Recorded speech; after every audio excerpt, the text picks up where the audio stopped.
ونستعينه ونستغفره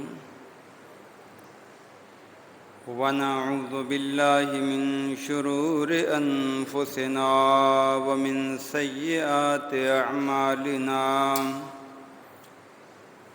من يهده الله فلا مضل له ومن يضلله فلا هادي له وأشهد أن لا إله إلا الله وحده لا شريك له وأشهد أن محمدًا عبده ورسوله أما بعد فإن خير الحديث كتاب الله وخير الهدي هدي محمد صلى الله تعالى عليه وسلم وشر الأمور محدثاتها وكل محدثة بدعة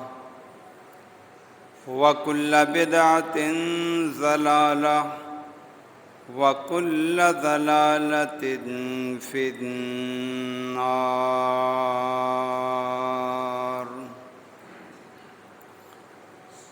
فأعوذ بالله السميع العليم وبوجهه الكريم وسلطانه القديم من الشيطان الرجيم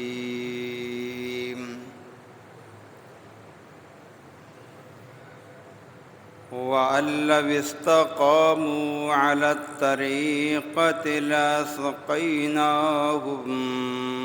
ماء غدقا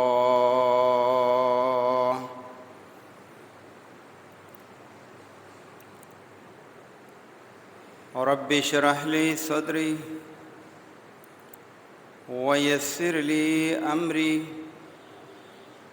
واحلل عقدة من لساني يفقهوا قولي اللهم انفعنا بما علمتنا وعلمنا ما ينفعنا وزدنا علما سبحانك لا علم لنا إلا ما علمتنا إنك أنت العليم الحكيم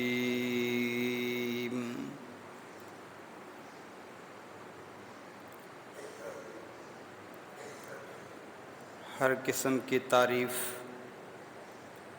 ہر قسم کی توصیف، ہر قسم کی بندگی، ہر قسم کی کبریائی، بڑائی، تنہائی، یکتائی،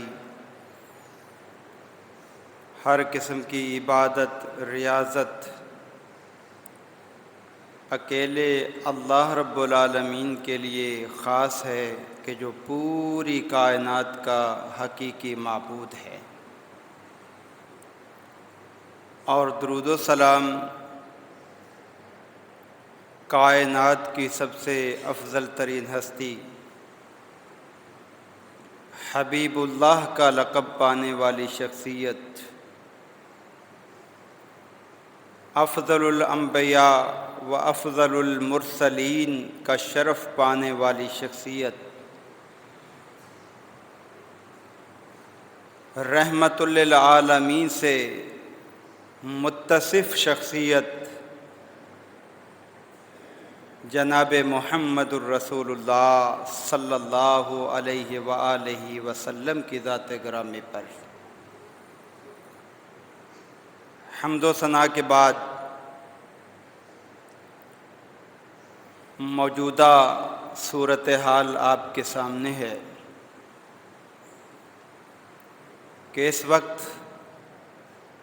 ملک میں گرمی کی شدت ہے اور پاکستان کے بعض علاقوں میں پانی کی شدید کمی ہے، جس کی وجہ سے کئی جانور مر چکے ہیں اور مر رہے ہیں، انسانوں کو بھی بڑی مشکلات کا سامنا ہے۔ سب سے پہلے تو ہم اللہ تعالیٰ سے دعا گو ہیں کہ اللہ ہم تیری مخلوق ہیں، ہم بڑے کمزور ہیں، ناتواں ہیں، ہم سے بہت سی غلطیاں، خطائیں، لغزشیں اور گناہ ہو جاتے ہیں۔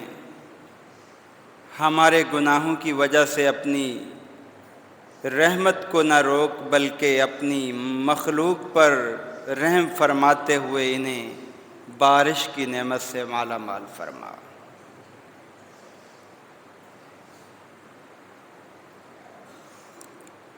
موسم کا معتدل ہونا یہ انسان کے لیے بڑی نعمت ہوتی ہے، کیونکہ انسان تخلیقی طور پر بہت کمزور پیدا کیا گیا ہے، نہ یہ زیادہ گرمی برداشت کر سکتا ہے اور نہ ہی سردی برداشت کر سکتا ہے۔ اللہ تعالیٰ نے اپنے کلام پاک میں سچ فرمایا ہے کہ خلق الانسان ضعیفا، کہ انسان فطری طور پہ بہت کمزور ہے۔ ویسے تو اپنے آپ کو بہت بڑا طاقتور سمجھتا ہے، لیکن ہے بڑا کمزور۔ تھوڑی سی سختی آ جائے تو ہائے ہائے وائے وائے اس کی زبان سے نکلنا شروع ہو جاتا ہے، اللہ تعالیٰ کے گلے شکوے شروع کر دیتا ہے، جبکہ اپنی اصلاح کی طرف اس کی کوئی توجہ نہیں ہوتی۔ اگر ہم قرآن کریم، احادیث مبارکہ کا مطالعہ کریں تو ہمیں یہ بات سمجھ میں آتی ہے کہ اللہ تعالیٰ اپنے بندوں پر ظلم نہیں کرتا۔ ان اللہ لا یظلم مثقال ذرۃ، ایک ذرہ برابر بھی اللہ ظلم نہیں کرتا، اپنے بندوں کو پریشان نہیں کرتا، اپنے ہاتھوں سے بنائی ہوئی مخلوق کو وہ پریشانی میں دیکھنا نہیں چاہتا، پھر بھی لوگ پریشان کیوں ہیں؟ اس کی وجہ ان کے اپنے ذاتی اعمال ہوتے ہیں، ان کا ذاتی کردار ہوتا ہے جس طرف شیطان آنے نہیں دیتا، وہ دیگر باتوں کی طرف ذہن لے جاتا ہے، اور جو حقیقی بات ہے اس کی طرف شیطان آنے نہیں دیتا۔ میں اور آپ اچھی طرح جانتے ہیں کہ ملک میں قحط سالی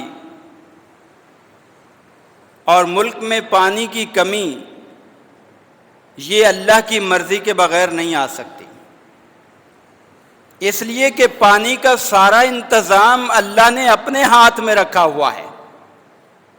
ہم یہ سمجھتے ہیں کہ دنیا والے ہمیں پانی دیں گے، انڈیا پانی چھوڑے گا تو آئے گا، لیکن اللہ تعالیٰ سورہ ملک میں اعلان فرماتے ہیں آخری آیت میں، قُلْ أَرَأَيْتُمْ إِنْ أَهْلَكَنِيَ اللَّهُ وَمَن مَّعِيَ أَوْ رَحِمَنَا، اے میرے پیغمبر ان سے سوال کیجئے اللہ مجھے ہلاک کر دے یا ہمارے ساتھیوں کو تو کون ہمیں بچائے گا؟ اور اسی کے آگے چل کر اللہ یہ بھی فرماتے ہیں کہ اے میرے محبوب ان کو یہ بتاؤ، یہ سمجھاؤ، یہ ان کے ذہنوں کے اندر یہ بات بٹھاؤ کہ پانی کا اختیار میرے رب کے پاس ہے، اور وہ جب چاہتا ہے، جس وقت چاہتا ہے پانی چھوڑتا ہے، اور جس وقت چاہتا ہے وہ پانی کو بند کر لیتا ہے۔ اللہ نے سوال کیا ہے قُلْ أَرَأَيْتُمْ إِنْ أَصْبَحَ مَاؤُكُمْ غَوْرًا، قُلْ أَرَأَيْتُمْ، ذرا تم یہ بتاؤ تو صحیح، اپنی پوری سائنس اور ٹیکنالوجی کو بھی سامنے رکھ لو، اپنے دانشوروں کو بھی بلا لو، اپنے ماہرین معیشت کو بھی بلا لو اور مجھے اس بات کا ذرا جواب دو، ان اہلکنی اللہ ان ارایتم ان اصبح ماؤکم غورا، اگر اللہ تعالیٰ پانی کو جو ہے خشک کر دے، زمین کی گہرائی کے اندر لے جائے، زمین کی تہ کے اندر لے جائے، تم ٹیوب ویل لگاؤ پھر بھی پانی نہ نکال سکو، تم جو ہے بورنگ کرو پھر بھی پانی نہ نکال سکو، فَمَن يَأْتِيكُم بِمَاءٍ مَّعِينٍ، بتاؤ پھر میٹھا پانی تمہیں کون فراہم کرے گا؟ میٹھا پانی کون دے گا؟ قُلْ أَرَأَيْتُمْ إِنْ أَصْبَحَ مَاؤُكُمْ غَوْرًا، اگر اللہ تمہارا پانی خشک کر دے تو کوئی نہیں دے سکتا۔ تو معلوم ہوا یہ پانی کا اختیار میرے اللہ کے پاس ہے۔ جب وہ آسمانوں کو حکم دیتا ہے بارش برستی ہے، اور پھر اس بارش سے پانی جو ہے وہ دریاؤں کے اندر جاتا ہے، گھڑوں میں جمع ہوتا ہے، کھیتیوں کو سیراب کرتا ہے، یہ پھل اور پھول جو نکلتے ہیں یہ پانی سے نکلتے ہیں۔ پانی اللہ کی بڑی نعمت ہے، اللہ نے ہر چیز کو پانی سے پیدا کیا ہے، اور پانی کی کمی کی وجہ سے قحط آتی ہیں۔ پانی اگر نہ ہو تو اس وقت جو ہے پریشانی کا عالم ہو جاتا ہے۔ آج ہمارے چولستان کے اندر کیا ہے؟ پانی کی کمی ہے نا، جانور مر رہے، انسان پریشان۔ تو ہم نے یہ دیکھنا ہے کہ پانی کون دیتا ہے۔ ہمارے سیاستدان تو ہمارا ذہن کچھ اور بناتے ہیں، لیکن قرآن اور سنت کی روشنی میں ہمیں جو پانی کے حوالے سے رہنمائی ملتی ہے وہ کیا ملتی ہے؟ ہم قرآن کو اٹھا کر دیکھتے ہیں۔ اللہ تعالیٰ فرماتے ہیں الذی جعل لکم الارض فراشا، تمہارا رب وہ ہے، تمہارا معبود وہ ہے کہ جس نے تمہارے لیے زمین کو فرش بنا دیا، زمین کو تمہارے لیے بچھا دیا ہے۔ اس زمین پہ گھر بھی بنا سکتے ہو، اس پہ فیکٹریاں بھی بنا سکتے ہو، اس پہ جو ہے رہائش کے سارے انتظامات کر سکتے ہو، اس پہ غلہ بھی اگا سکتے ہو، اس پہ پودے بھی اگا سکتے ہو، وغیرہ وغیرہ۔ یہ کس نے بچھایا؟ اس سے پہلے کی آیت میں اللہ تعالیٰ نے اپنی پہچان کروائی ہے کہ اے لوگو اس رب کی عبادت کرو کہ جس نے یہ ساری چیزیں بنائی ہیں، اس رب کی عبادت کرو۔ کائنات کے اندر لوگ اللہ کے علاوہ اوروں کی عبادت تو کرتے ہیں، نمازیں پڑھتے ہیں، نذر و نیاز دیتے ہیں، صدقہ و خیرات دیتے ہیں، لیکن جب ان سے پوچھا جائے کہ یہ زمین کس نے بنائی تو سب کا جواب ہوتا ہے اللہ نے بنائی۔ آسمان کس نے بنایا؟ یہ اللہ نے بنایا۔ انسان کس نے بنایا؟ یہ اللہ نے بنایا۔ جب ساری چیزیں اللہ نے بنائی ہے تو عبادت کا حق بھی تو اللہ کا ہے نا۔ الذی جعل لکم الارض فراشا والسماء بناء، اور اللہ نے آسمان کو چھت بنایا، وَأَنزَلَ مِنَ السَّمَاءِ مَاءً، اللہ نے آسمان سے پھر پانی بھی نازل فرمایا۔ پانی کس نے اتارا؟ اللہ نے اتارا، آسمان سے اتارا، اور رزق ہمیشہ آسمان سے ہی آتا ہے۔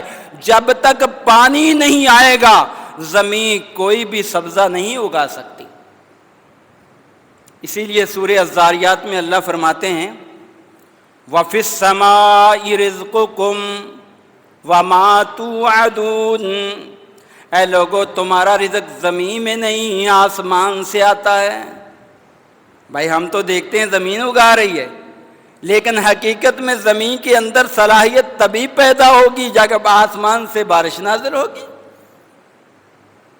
تو اللہ تعالیٰ نے فرمایا کہ وَأَنزَلَ مِنَ السَّمَاءِ مَاءً فَأَخْرَجَ بِهِ مِنَ الثَّمَرَاتِ رِزْقًا لَكُمْ، پھر اللہ نے اس پانی کے ذریعے سے تمہارے لیے پھل وغیرہ کھانے پینے کی اشیاء نکال دیں جو تمہارے لیے رزق ہے، جو تمہارے لیے کھانے پینے کی ضروریات ہیں، یہ اللہ نے اس طرح نکالی ہیں۔ اب تمہاری ذمہ داری کیا ہے؟ فلا تجعلوا للہ اندادا۔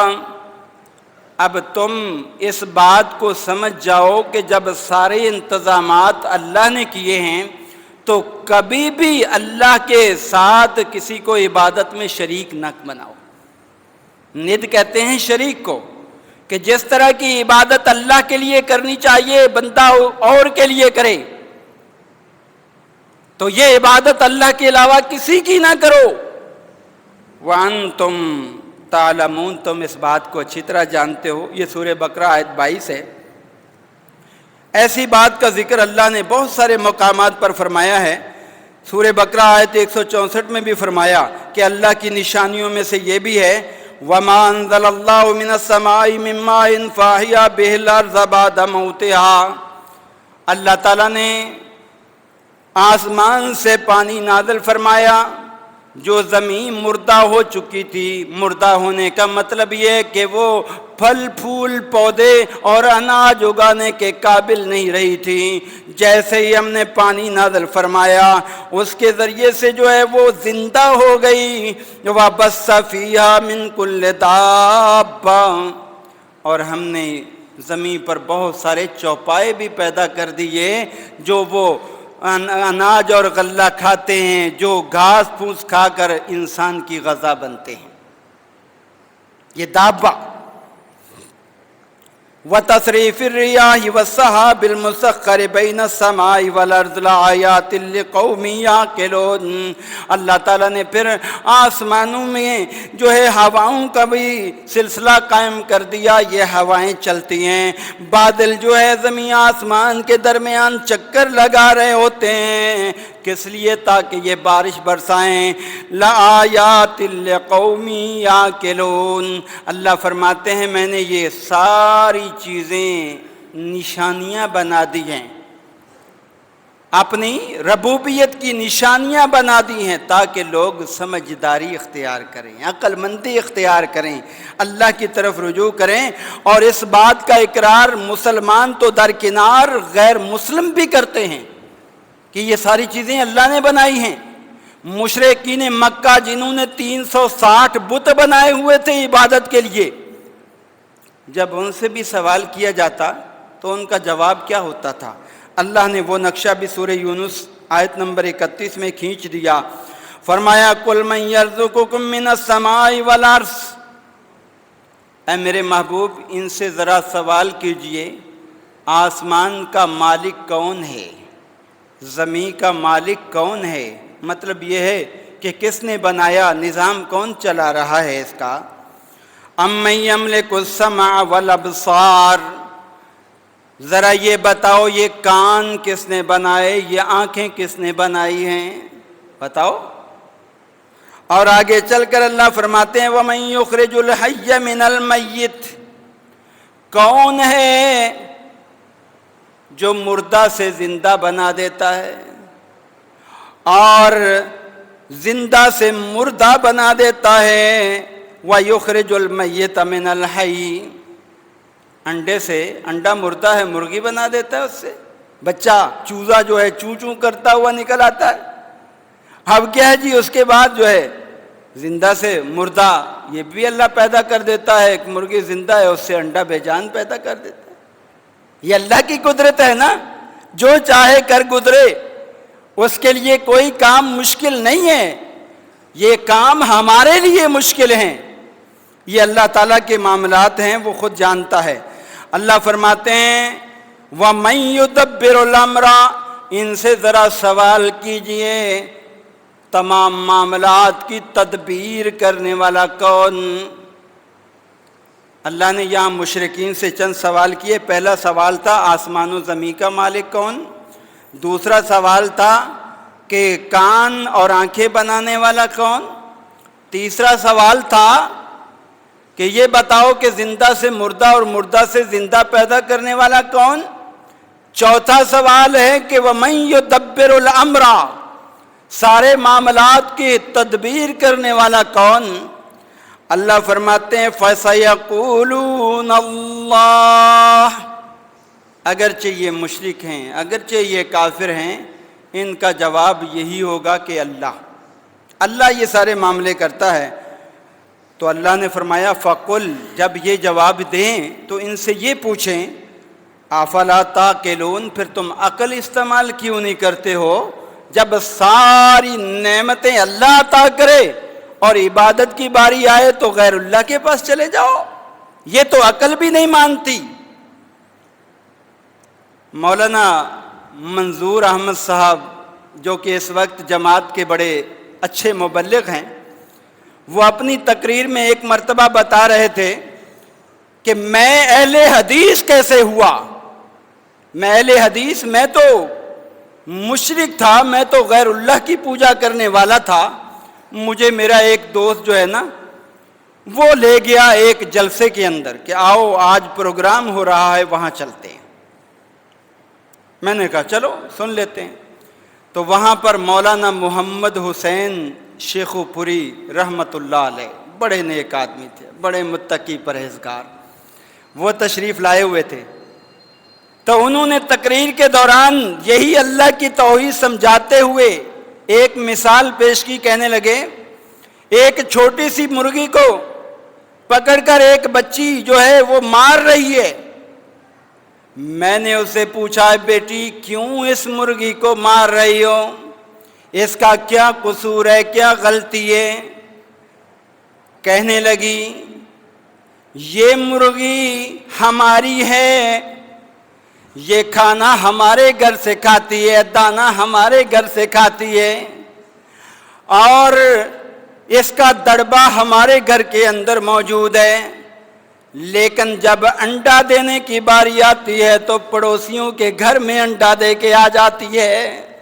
میں اس لیے مار رہی ہوں کہ جس کا کھائے اس کا گائے، جس نے عطا کیا ہے اس کے پاس رہے، فائدہ اس کو پہنچائے۔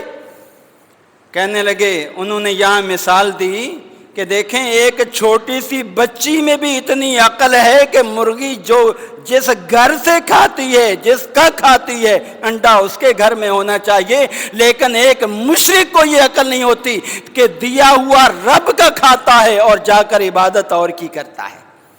کہہ رہے ہیں اس نقطے نے مجھے جو ہے نا بدل دیا، میری اصلاح ہو گئی کہ جس کا کھائیے اسی کا گائیے۔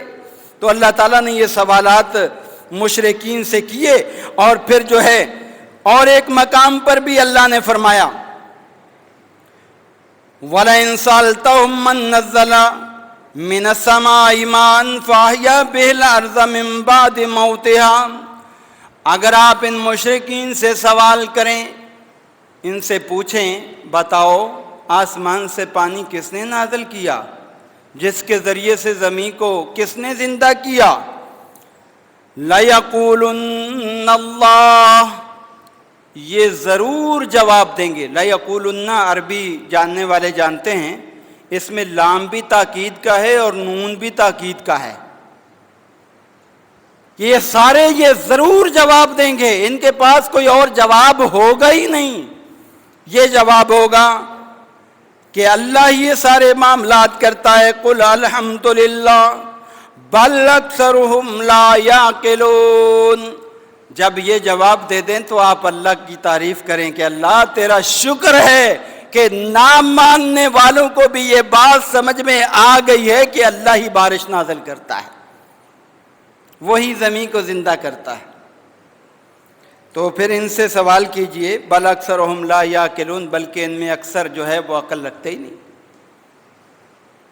تو معلوم ہوا کہ یہ پانی کا انتظام کرنا اللہ تعالیٰ کی ذمہ داری ہے، اور اللہ اپنے بندوں کو پانی فراہم کرتا ہے، اور اسی سے پانی مانگا جائے تو پانی ملتا ہے۔ وہ پانی لے جانے پر بھی قادر ہے، پانی کو لانے پر بھی قادر ہے، لے جانے پر بھی قادر ہے۔ اللہ تعالیٰ نے سورہ مومنون آیت 18 میں فرمایا وَأَنزَلْنَا مِنَ السَّمَاءِ مَاءً بِقَدَرٍ، ہم نے آسمان سے پانی ایک مقدار میں دنیا میں نازل فرمایا۔ دنیا میں ایک مقدار جو ضرورت تھی اتنا پانی ہم نے ان کو دیا۔ فَأَسْكَنَّاهُ فِي الْأَرْضِ، ہم نے پھر اس پانی کو زمین کے اندر ٹھہرا بھی دیا، دریاؤں کے اندر، تالابوں کے اندر، ڈیموں کے اندر، گھڑوں کے اندر۔ برتنوں کے اندر جگہ جگہ پہ ہم نے پانی کو ٹھہرایا بھی. وَإِنَّا عَلَىٰ ذَهَابِهِ لَقَادِرُونَ، اور ہم اس بات پر بھی قادر ہیں کہ یہ پانی کو ختم بھی کر دیں، پانی کو لے بھی جائیں. سورہ مومنون پڑھو جا کے، آیت نمبر 18. تو اللہ دینے پر بھی قادر ہے، لینے پر بھی قادر ہے. اب سوال یہ پیدا ہوتا ہے کہ پانی اللہ جب دینے پر قادر ہے تو یہ پانی کو روکتا کیوں ہے؟ بارشیں کیوں نہیں ہوتی؟ یہ قحط سالیاں کیوں آ جاتی ہیں؟ یہ ہمارے ملک کے اندر جو ہے پانی کی کمی کیوں ہو جاتی ہے؟ ویسے تو بہت سارے اسباب ہیں، بہت سارے اسباب، لیکن بڑے جو اسباب ہیں نا بارشیں رکنے کے اور قحط سالی کے، آج آپ کے سامنے وہ 3 اسباب ذکر کروں گا فقط. ویسے تو بہت سارے ہیں. اگر ہم ان اسباب کو سمجھ گئے اور ہم نے اپنی اصلاح کر لی، رب کعبہ کی قسم اٹھا کر کہتا ہوں، رب اپنے وعدے کے مطابق جو ہے وہ بارشیں ضرور نازل کرے گا، پانی کی کمی ضرور ختم کرے گا. لیکن ہم اصلاح کرنے کو تیار نہیں، اور وہ کرنی بھی بڑی مشکل ہے، اس لیے کہ شیطان پیچھے لگا ہوا ہے. پیچھے نہ نہ نہ نہ، یہ نہ کرنا، یہ نہ کرنا، تم غریب بن جاؤ گے، تم مفلس بن جاؤ گے، نادار بن جاؤ گے. یعدکم الفقر، اللہ قرآن میں کہتا ہے شیطان تمہیں فقر و فقیر ہونے کے وعدے دلائے گا کہ تم فقیر بن جاؤ گے، غریب بن جاؤ گے اگر اس پالیسی پہ عمل کیا. سب سے پہلا سبب جو ہوتا ہے نا بارش رکنے کا، سب سے پہلا سبب جو آسمان سے بارش رکتی ہے اور قحط سالیاں آتی ہیں، اس کا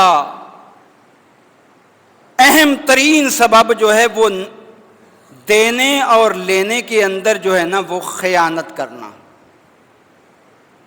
ناپ تول کے اندر کمی کرنا، چیزوں کے اندر ملاوٹ کرنا،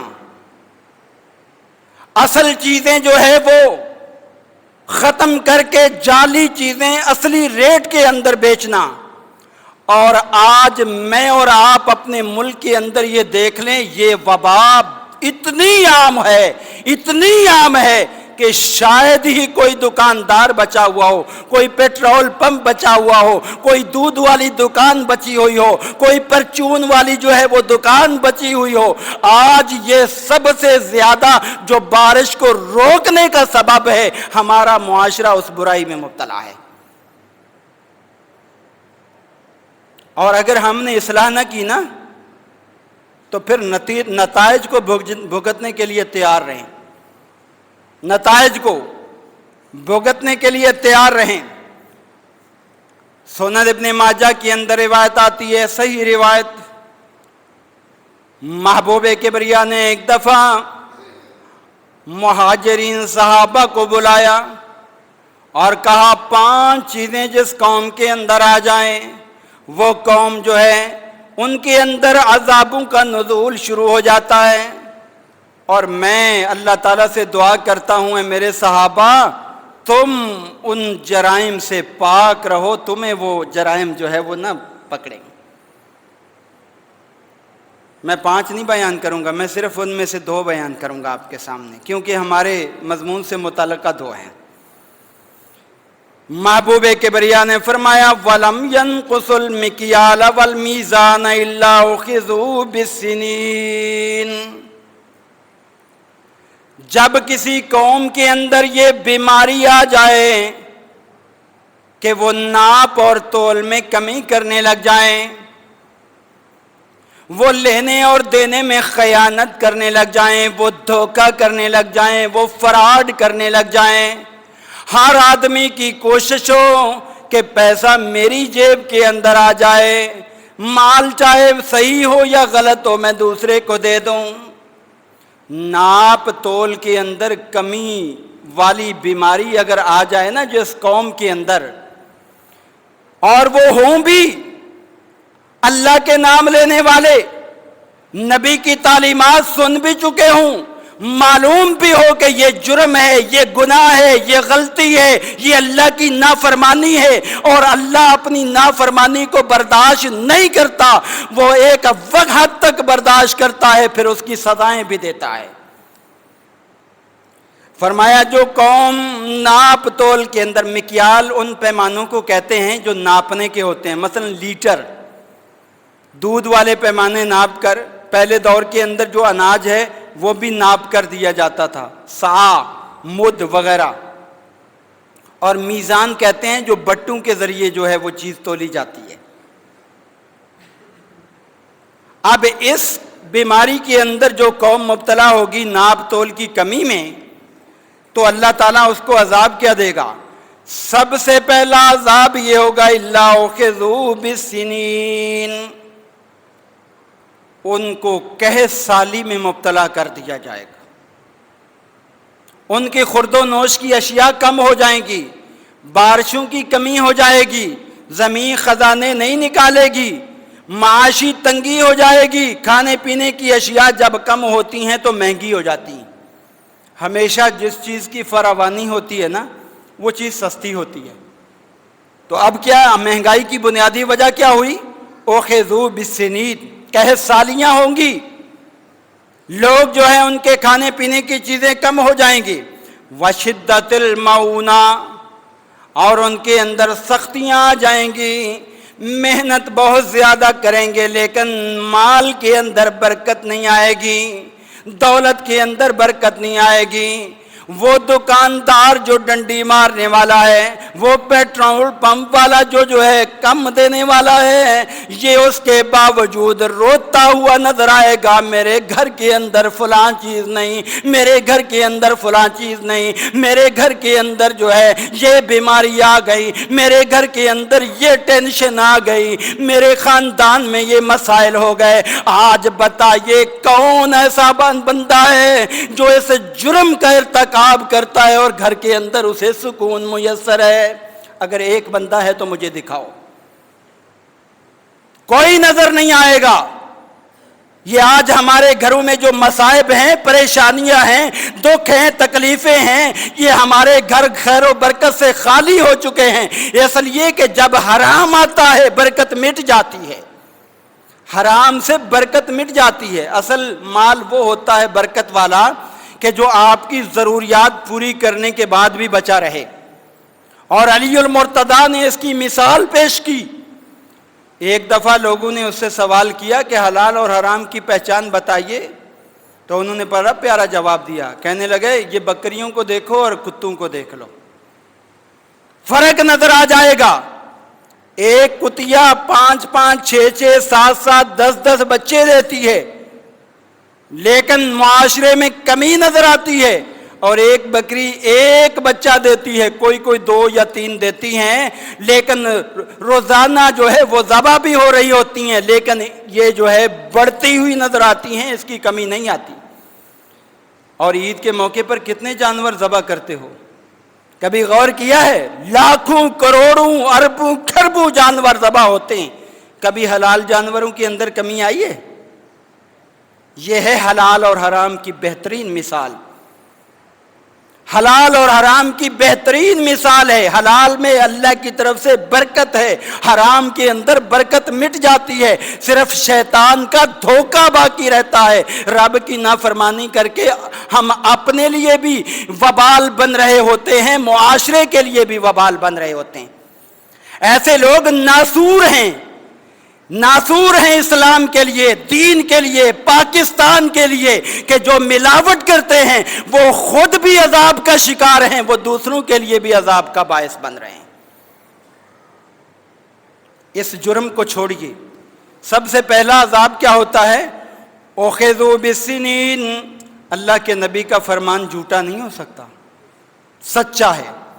سب سے پہلی پریشانی کیا آتی ہے؟ قحط سالیاں آتی ہیں، بہت زیادہ شدت ہوتی ہے، پریشانی ہوتی ہے۔ وَجَوْرِ السُّلْطَانِ عَلَيْهِمْ، اور دوسری پریشانی یہ ہے کہ ان کو حکمران اچھے نہیں ملتے۔ دوسرا عذاب یہ ہوتا ہے کہ حکمران اچھے نہیں ملتے۔ آج اپنے حکمرانوں کو دیکھ لو، فیصلہ خود کر لو۔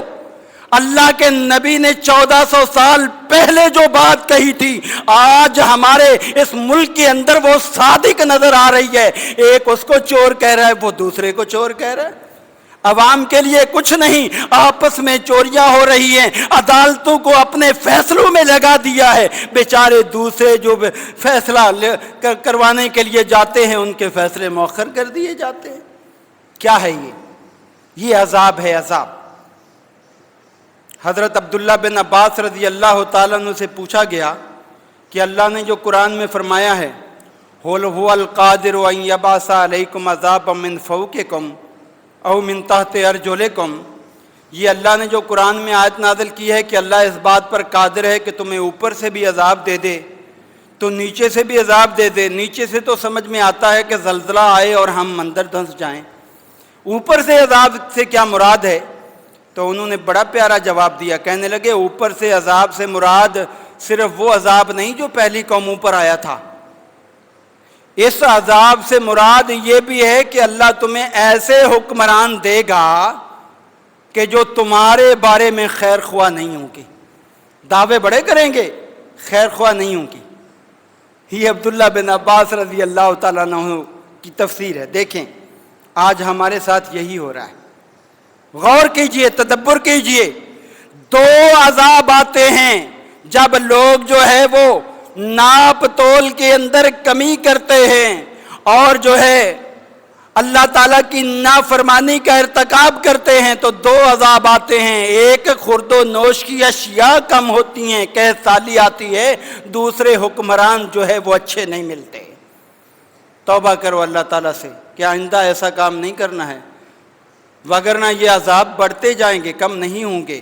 اللہ تعالیٰ سے دعا بھی مانگا کرو، اللہم لا تسلط علینا من لا یرحمنا، اے اللہ ہمارے اوپر ایسے حکمران نہ لے کر آ جو ہمارے بارے دل میں رحم کا جذبہ ہی نہ رکھتے ہوں، ان کے دل میں محبت ہی نہ ہو، پیار ہی نہ ہو۔ تو ایک تو سب سے بڑی وجہ یہ ہے، اور یہ بیماری پتہ ہے ایک قوم کے اندر تھی، قوم شعیب کے اندر۔ قوم شعیب قرآن کریم میں پڑھیے گا، سورہ اعراف میں ان کا ذکر موجود ہے۔ سورہ اعراف آیت نمبر 85 میں اللہ تعالیٰ فرماتے ہیں کہ انہوں نے اپنی قوم کو نصیحت کرتے ہوئے فرمایا، فَأَوْفُوا الْكَيْلَ وَالْمِيزَانَ، اے میری قوم کے لوگوں ناپ تول میں کمی نہ کیا کرو، پورا پورا ناپ اور تول کر دیا کرو۔ وَلَا تَبْخَسُوا النَّاسَ أَشْيَاءَهُمْ، لوگوں کی چیزوں کے اندر کمی نہ کیا کرو، یہ لوگوں کا حق مارنا ہے اور یہ لوگوں پر ظلم ہے۔ اللہ زمین میں ظلم برداشت نہیں کیا کرتا۔ یہ بیماری ختم کر لو، یہ گندی عادت چھوڑ دو ناپ تول کی کمی والی، لیکن قوم باز نہیں آئی۔ سورہ اعراف آیت نمبر 85۔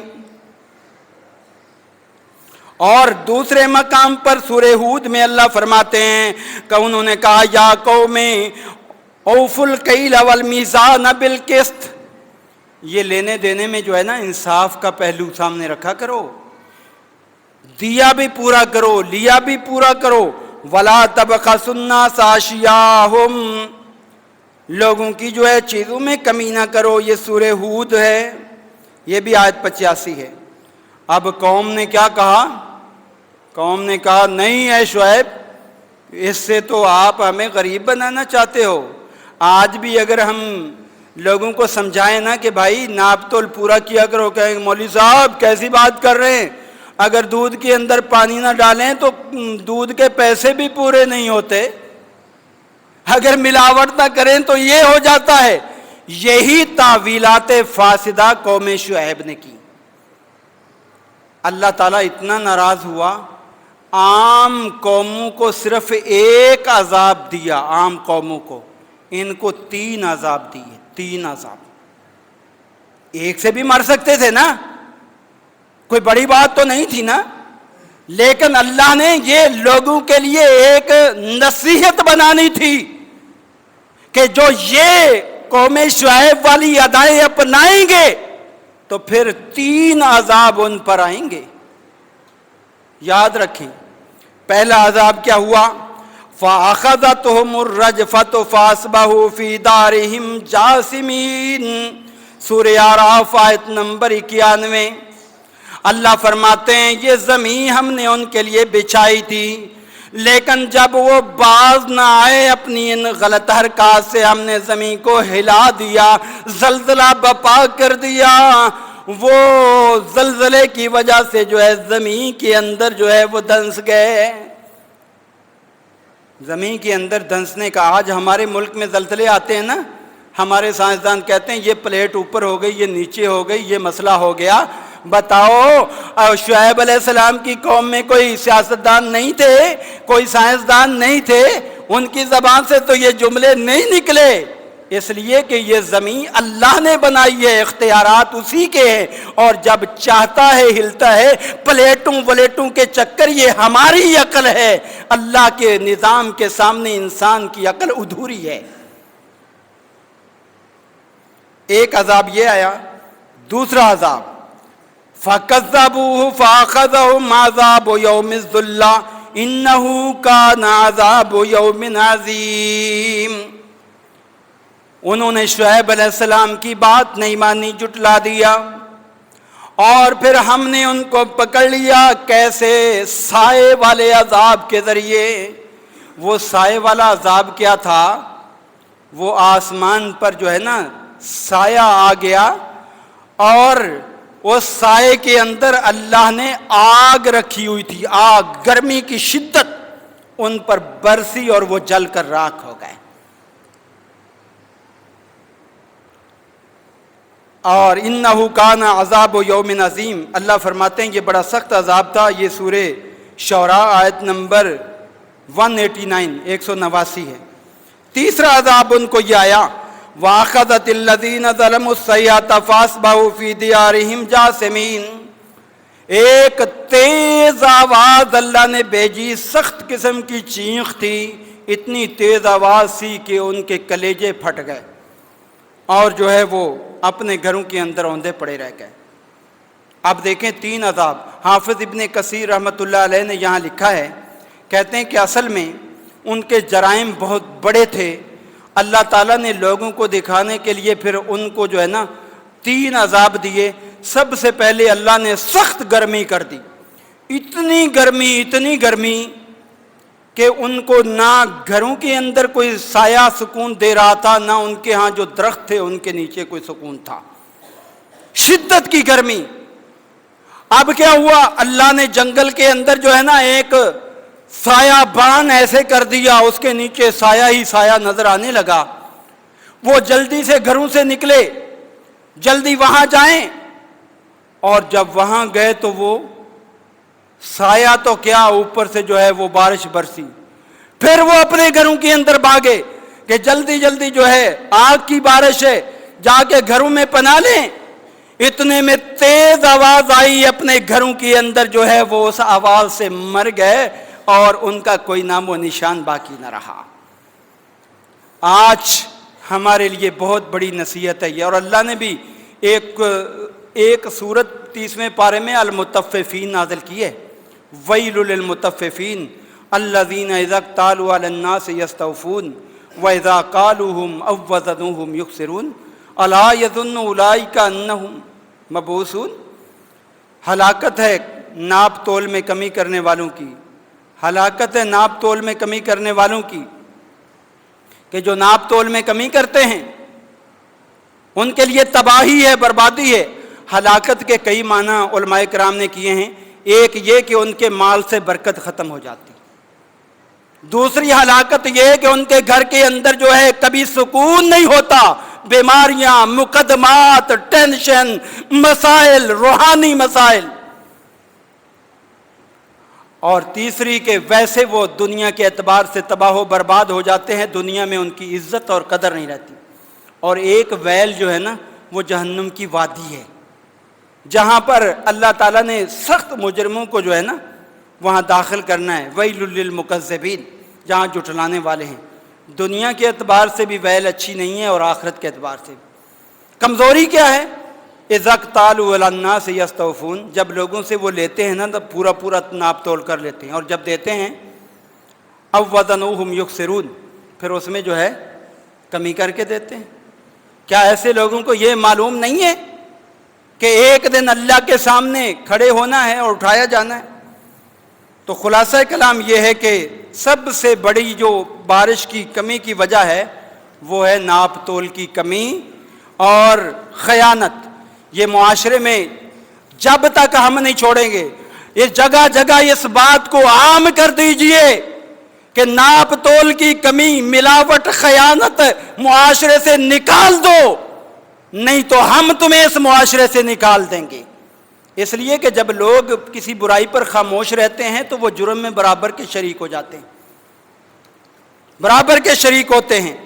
ہر دکان کے اوپر یہ ویل للمطففین لگا دو، لکھ کر لگا دو، واٹس ایپ پہ بھیج دو، جگہ جگہ پہ بھیج دو، ویل للمطففین الذین اذا اکتالوا علی الناس یستوفون۔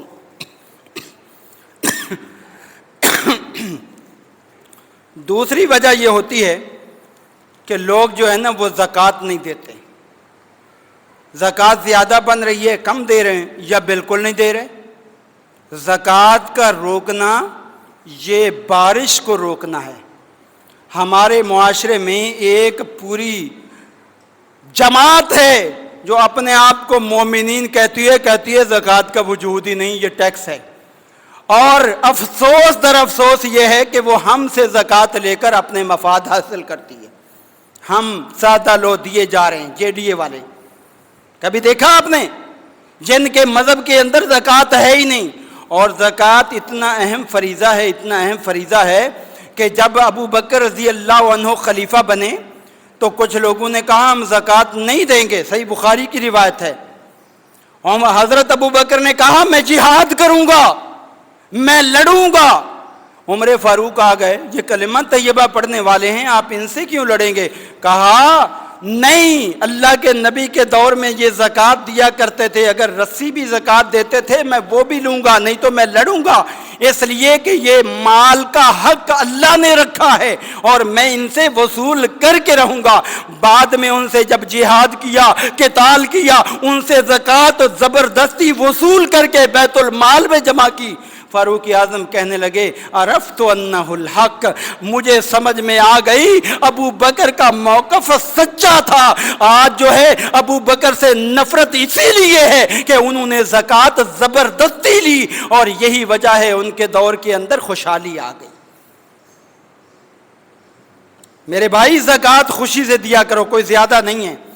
اور اللہ کے نبی کی حدیث ہے ابن ماجہ میں، لم یمنعوا زکاۃ اموالہم، جب لوگ اپنے مالوں کی زکوٰۃ نہیں دیتے نا، الا منع القطر من السماء، پھر آسمان سے جو قطرے برسنے ہوتے ہیں وہ رک جاتے ہیں، آسمان سے بارش رک جاتی ہے۔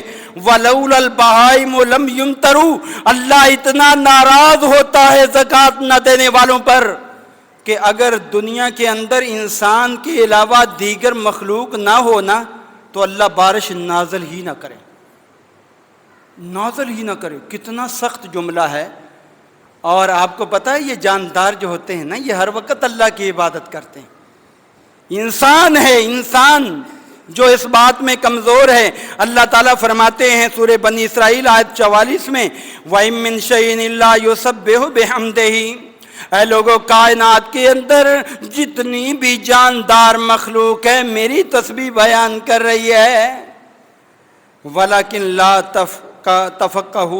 تفقہون تسبیحہم، تم ان کی تسبیح جو ہے وہ نہیں سمجھ پاتے، تم ان کی عبادت۔ ہم کہتے ہیں چڑیا چوں چوں کرتی ہے، چڑیا جو ہے اللہ کی تسبیح بیان کرتی، یہ تمام مخلوق۔ تو اللہ ان کا خیال کر کے جو ہے وہ اپنی بارش نازل کر دیتا ہے۔